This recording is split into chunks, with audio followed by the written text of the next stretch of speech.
Hi, I'm Nino Gonzalez, and welcome to another episode of Making Sense.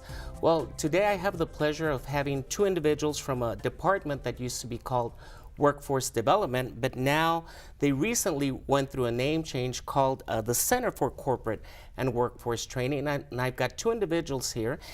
We've got Mireya Mendoza, thank you very much for coming by, and Luz Taboada, and thank you very much for coming by and taking time out of your busy schedule and inform the public about what this program is about. So first of all, Luz, let me have you tell me a little bit about yourself and how long you've been with the college and your position with this program. Well, I started with the college as a student services assistant, and then for 2 years worked at the Women's Center. Right. And then went over to the workforce development. Literacy and workforce development is what it was called before. Right. And so there, I started my 24 out of the 26-year journey in this department. Grew up with it as a part-time instructor, did many other things, developed the first vocational trainings that we offered. Wow. Yeah. And so now I've been fortunate enough, I'm on my 17th year as the director of the Center for Corporate and Workforce Training. And I'm sure during that time you've seen so many transitions of this program going through, correct? Yes, sir. Yes. Yeah, it's been wonderful changes. You know, people sometimes don't like change, but if we're to grow and if we're to continuously improve the services that we provide for students, it's a given.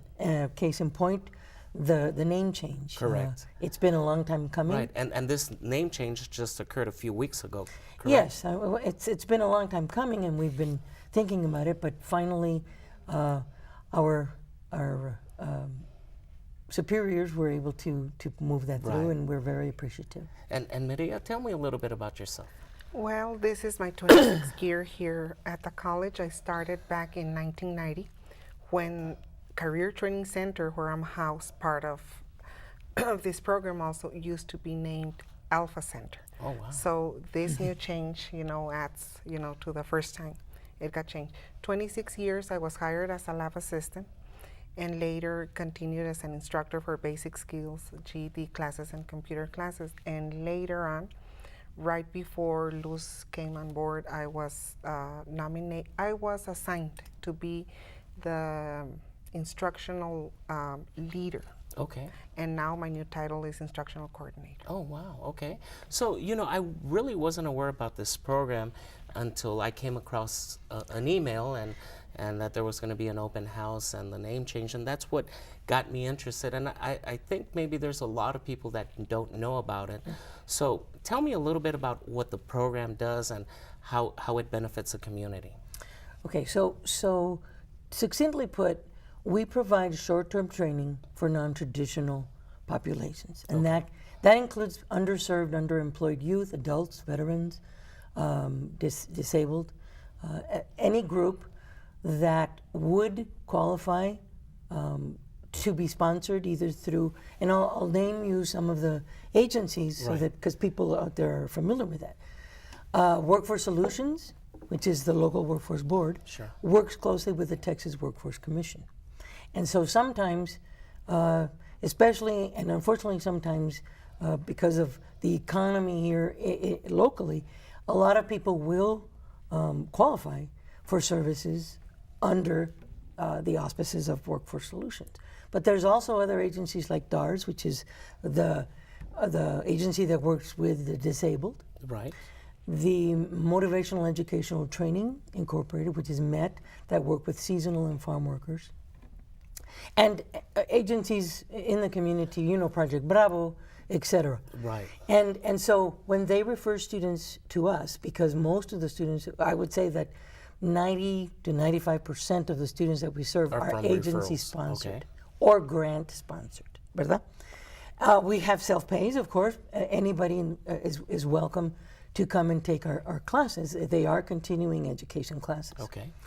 However, we offer, and Mireya will talk more specifically about some of the courses that we offer, but it's been a while back that we were the first ones to develop what we call the combos. It's kind of like when you go to Luby's If you are really hungry and you need your dessert, Right. you're going to take everything, ¿verdad? But if you don't need it, you don't have to get it and pay for Sure. it. So to our offerings. If you need GED, if you need workplace skills, which is basic skills, math, the whole shebang, before you enter your vocational training. So we help, and Mireya's area is crucial in helping students build up their skills so that, when they get to the vocational training, they're at the level that they need to be in order to perform. Because our instruction is based on competencies. For example, in construction, if you take the introduction to construction technology, you take classes and the theory behind all that, but you also get to go out there and help build a real house. Okay. That's our goal, so that you know what framing actually involves, so that you know that it involves being outside on the roof in the hot sun sometimes, Correct. depending on that. So to finish answering your question, our goal is not only to help those individuals that need that assistance, but we also provide a whole another approach to corporate training. A lot of businesses, and we've been doing this for years, also have need for their incumbent workers to upgrade their skills. Right. And so corporate training, so you work with local and national businesses and train their employees if they request it, correct? Yes, sir. Yes, sir. And so what type of skills are they usually requesting? Well, it can range anywhere from leadership skills, quality assurance, to customer service, which and I'll tell you a little bit about that in a bit. But to finish answering your question, it could be Excel, it could be Microsoft Word, because they may have people that have obtained a job, but they don't have the computer skills that they may have basic computer skills, but they don't have the skills to help out in the back office with accounting or setting up a database or doing a spreadsheet, ¿verdad? Okay, great. So that in itself is in a nutshell. And what type of corporate businesses have you worked with? Whichale? Well, I mean, Prudential, Full Beauty. We're currently finishing some training with them. EchoStar, way back, and I mean, there's a whole list of them. Right. But it's local businesses that and they King's Air. We've trained their staff in customer service. We've trained the Workforce Solutions Board. Wow. I did a presentation to 490 of their employees one year. Wow, and I really didn't know that this existed, and I think that's why I wanted to showcase the program to let the community know about what this program has to offer to them. And so can you talk to me a little bit about the courses? Oh, definitely. We offer, like I mentioned, I'm housed at a satellite. Okay. Which is located on 215 Francis. Okay. We're called Career Training Center. Oh, so this is part of that? Yes. Oh, it's wow. on Paisano Street, right across Jefferson High School. Correct. And we have been there for the last 26 years. Okay. So most of our courses are taught there. As Ms. Taboada mentioned, we teach bilingual computerized general office skills, bilingual general maintenance and repair, and a few others. But basically the combos that Ms. Taboada was talking about is offering basic skills classes with the option of GED in English and Spanish, and the vocational training, which is up to 6 months. It's short training. Okay. And we have been very successful. We work mostly there. We have had in the past displaced workers from places like Vara, Billy the Kid, and right now we're serving Hoover. Okay. And they spend up to 24 months. Once they complete the entire training, they're ready to go back to the workforce. And so you're talking about workers who basically have been laid off due to the companies no longer operating, so you retrain them into other possible job opportunities, correct? To return them to the workforce or better job opportunities. And you were talking about most of these are your non-traditional students. Do some of these convert into traditional students? Oh, yes.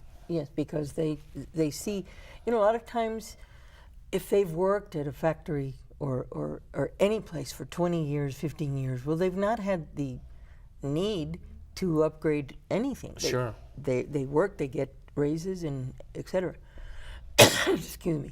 But when we have somebody that has worked, say, on an assembly line for these years that we've mentioned, and all of a sudden they're without a job, then they have the opportunity to see, well, maybe I can work in an office.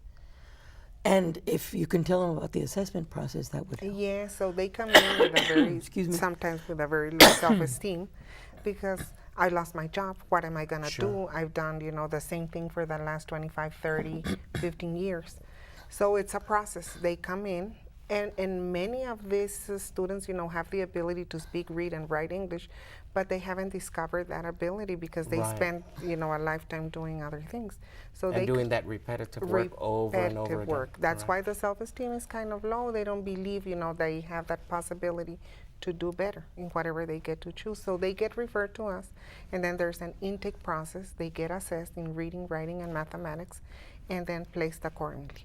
Okay. Because the classes also have a requirement, a reading requirement. Sure. Even though they're bilingual, they have 6th grade level requirement. Right. And the lowest would be 4th or 5th for the electrical class. So it's a process. They come in, they get assessed. Once they get assessed, they choose the career that they want, and then they get referred back to the main office, which is Ms. Taboada's office, to start the process, of the entire registration process and all that. Right. They come back, and then it's like she explained about the combos. They start off, if it's Spanish GED that they're going to be working on, it's an entire 4 to 6 months of Spanish or English GED only. Once they complete that, then the second phase would be the ESL classes, the basic skills classes, the reading, writing, and math. And the final goal is the training. Wow. And so basically, how long does this program take to get a student from the intake into the classes and successfully completing? It's different. It's just different. customized It upon, varies. their needs. It varies. It could be someone that comes in, very advanced, Right. and has a GED or a high school diploma. They go straight into the training. Wow. It could be the most would be 6 months in the general office, computerized skills, right? And I'm sorry, you know how you asked if some of these students enter the mainstream? Right. And so, for example, in the electrical class, that's a very good example.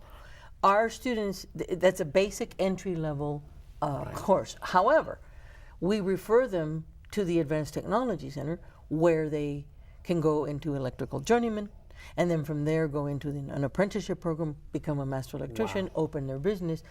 But there's, following the career There's pathways. different exits that they can take. The career or pathways. different forks. No, you're that- absolutely in the right. road. They're exit points. Right. If I come and I'm taking the electrical, and after 4 months I finish, and I really need to go out and get a job, I do that.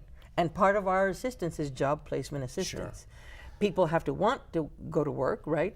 But we do provide job placement assistance so that they, that they know which doors to knock on. Okay. And that's a little bit of an edge that they will have. Great. Well, we'll come back and talk about some of the success stories of this program in the second part of Making Sense. Thank you.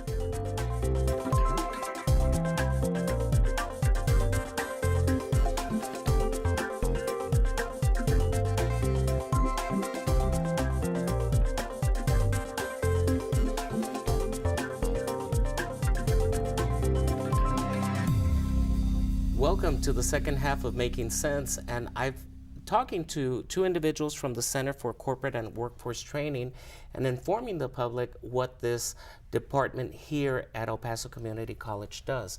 And we had left off with people taking different forks in the road or different exit points to advance their career or where they want to end up with. Can you talk about some of the success stories that you've had? There's one in particular that I will let Mireya talk about. This. We had a grant, a 3-year grant through the DOL, U.S. Department of Labor, to do the Youth Build USA, which is a national organization to help high-risk youth.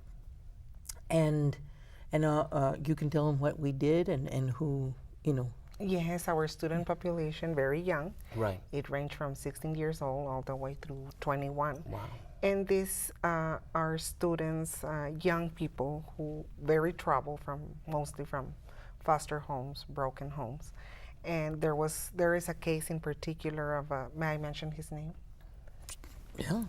It's I up think to you. we're proud of him. Guzman. Yeah. Okay, We are okay. so proud of him because this individual, you know, when he first started, he was a little bit confused in Okay. life. Let's put it that way. He didn't know if he wanted to complete his GED. He didn't know exactly what he wanted to do in life. So it took us a while, you know, to convince him that he had the potential not only, you know, to complete his GED, but to change his life. Wow. And little by little, the program lasted 8 months. And you can't believe the change, you know, a year after, when we find out that this young man is about to complete his GED, because it is very challenging. Sure. The GED changed completely in 2014. Everything became computerized and a little bit more harder as far as the critical thinking skills. So to find out that he's very close to obtaining that and having a full-time job in the area of construction and being a family provider for his brother and elderly mom is very, very good news, not only for him as an individual, but for us as a program. Yes, it's very gratifying. gratifying. Very Yes. gratifying Yes. is the word. He was one of our guest speakers, as a matter of fact, for our last graduation. Oh, wow. Yeah. Because we believe in, you know, in giving people the opportunity to be the example, to set the Right. example, and to be a testimonial, like you were Sure. talking about, to provide that testimonial. And for him Yeah. to come back, you know, and give testimonial and tell, you know, the other students in the graduation, if I did it, you can do it. Sure. Yeah. You know, a year later, totally changed. You And know. he admits that you know he Yes. tried to get away with the same things that got him kicked out of high school to begin Right. with, right? But then it shows his maturity, his ability to see himself, you know, not just the good things, but what helps make build character in us. I guess a little bit of self-reflection. Yes, but then the most exciting thing to me with this gentleman is that he is working with the SBDC to because he wants to open up his own business. So he's going to be working soon. That's with the Small Business Development Center, yes. correct? Yes. That was, you know, very impacting. Because Absolutely. when we heard, you know, I want to start my own business, that tells you, you know, Wow. And that he really. And it all started from, you know, something that you all did. And, you know, as you had mentioned, a lot of these people's self-esteem is very low, or they don't know Very they low. can do it. They don't know they have the ability. And all it takes is maybe one individual to show them And that to make the there's difference, opportunities because out there. He, And he was a total no. I don't know. My reading, I can write, I can read. wow. You know, he came in with a 5th grade reading level. In order for him to accomplish the GD, he needs to have at least, you know, 10th, 11th grade reading level. So there was A lot of work. a lot of work. And there are many people like Jose, Exactly. because fortunately, and it's not just 16 to 24. There are older people that Sure. come in that think, I know I'm too old to learn. Sure. As you know, you are never too old to learn. It's a lifelong. That's why it's called Sure. lifelong learning, because we don't stop at 18 or 80, ¿verdad? Or, you know, even things change and you have to update your skills yourself and the profession you're in. Exactamente. Yes. Exactly. And so I think it's important that people watching this program know that it's never too late to learn. And let's talk about, as I was looking over your material, about this Institute for Customer Service Excellence. Yes. What is that? Well, this institute came about through a grant that through our department that we obtained. And so part of that grant was to think outside the box, innovative programs. So I called the National Retail Federation Foundation in Washington, and told them that I was calling from here, and what could we do with with retail and customer service. And they said, now who's this, right, to begin with, Right. in El Paso. Fortunately, they were open to listening, and so as a result, we opened this Institute for Customer Service Excellence Southwest Region, because we're now one of only 23 in the nation. Wow. And people don't know that we have this gem here Right. in this area. Now, what do we do? Well, we provide essential customer service techniques to a variety of workplace settings. It could be, a small office. It could be King's Air. Right. It could be a large corporation where they need for people to learn How to deal with the proper public. telephone. Correct. Yes, call centers. We work with a lot of call centers. Sure. As a matter of fact, the very first class that we offered, the people that graduated were hired for the United Blood Services call center, because they have one here locally. So anyway, the long and short of it is that they can also receive certification, national certification, if they take the certification test online. And we are in the Center for Corporate and Workforce Training. We're proved to be the testing center for the certification. So they receive a letter, they receive their card, and they're able to put that on their resume. So when they go job hunting, that gives them an edge. And you remember when the outlet was open, we trained a lot of people, and when they went to apply, most of those got hired at some of those companies, because and that's one of the things I wanted to ask you is the placement rate from people that come out of your program. Do you know what that is? not specifically, because a lot of times we lose track? Lose track, but Correct. but they call us, and certainly Mireya has experience with students that remember the service that they got Sure. at the Career Training Center and at the CCWT, because a lot of times people at the college, that the college experience can be pleasant or not so pleasant. Right. And so we try to make it as pleasant as possible, because we realize that getting into college is a big It's deal. tough enough, yes. Yeah, and it is tough enough. Or intimidating. Yes, we're also providing training through Prudential and initiatives that Prudential has in customer service for veterans and for spouses. And we're about to kick off a training a different one that Prudential is using us to do a pilot for, professional skills workforce certification training. So what is that? That is providing people with office skills to work in a back office, computer skills, basic office skills, phone etiquette, customer service, communication, business writing. But also, we're going to provide certification, MS Word, MS Excel, and PowerPoint. Right. Those are the three that Prudential has worked with us and has more or less helped us with the curriculum. And I have two very wonderful instructors that are going to be doing the technical and the soft skills. And we'll be starting that in June, and we're still taking applications. But it needs to be veterans, military spouses, or active military, women, and minorities. So that can cover a lot, basically. Correct.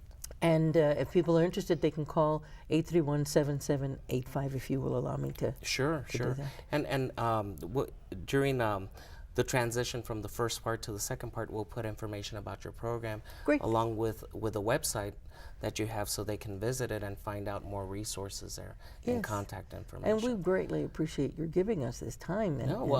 Like I said, I didn't even know about this program and all the things it has to offer. And I was reading through here other vocational trainings, such as computer general office skills, which you were Yes, we do. discussing, medical office specialist, basic auto refinishing. Can you go over those last two, the medical office specialist and the basic auto refinishing? So the medical office specialist is not a medical assistant. Okay. Okay, it's a medical office assistant. The administrative side. Exactly. They don't they don't administer patients. medication. Yes. They don't get to see blood, but if people are worried about Right. that. But they do have to know medical terminology for the billing, Sure. and coding. So they do a lot of the insurance billing and coding. Yes, Okay. and they learn that. Yes, exactly.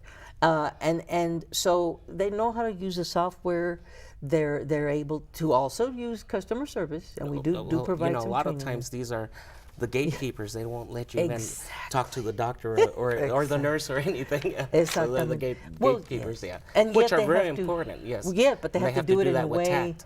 that doesn't put off Sure. the customer, the patient, because as it is, they're all nervous, and then. But so auto repair and refinishing also started with another grant that we got from the DOL, and a smaller grant that we got from TWC. And when I say smaller, it's less time, Right. not 3 years. But we established, people said, Ms. Taboada, we've known you for a long time, but you're crazy. And we know that already. But if you don't have a place to teach it, how are you going to teach it? Well, nothing says that I can't go out to And the find businesses. And I have to tell you that all of the places that we contacted, the shops that do the collision and repair, were more than receptive. We've worked with Advanced Auto, Rudolph, Ace, just absolutely wonderful.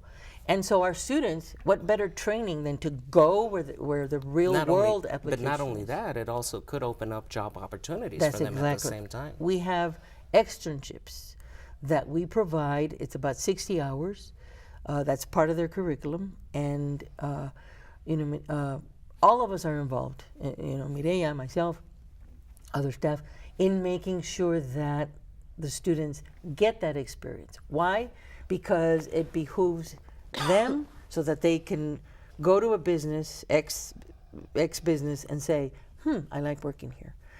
The employer also has the opportunity to say, I like that person. Right. Or, no, we'll help out with the externship. They're not obligated Right. in any way to hire them, but they do have first crack. What better way than, it's like you're trying before Yes. hiring. Yes. And what a better way to showcase an individual's talents when they're doing the work already. Yes, you try the shoe on before you buy it. And for them to understand, that there's areas that might need improvement, Yes. and they need to practice on, or maybe they're ready for that employment. Wow. And I was taking a look at, just we're running a little bit out of time, but just to mention, you also offer electrical maintenance and repair, Yes. introduction to construction technology, which we talked Yes. about, facility maintenance. So there's so many programs available through your center, and I'd really like to thank you for coming by and talking about this and informing the public about that, and we'll provide them with the contact information in case anybody is interested in these programs. And workplace skills and GED. GED is so important now to get a job. Sure. Yeah. Well, It's thank a you very must. much. Thank you. Thank for you, inviting us. Thank you, Nino. I wish It's you the our best pleasure. of luck. I know this program has been in existence over 20 years, Yes. and I'm sure it will continue to provide great service to the public. So thank you for tuning in, and we'll see you on the next episode of Making Sense. Thanks.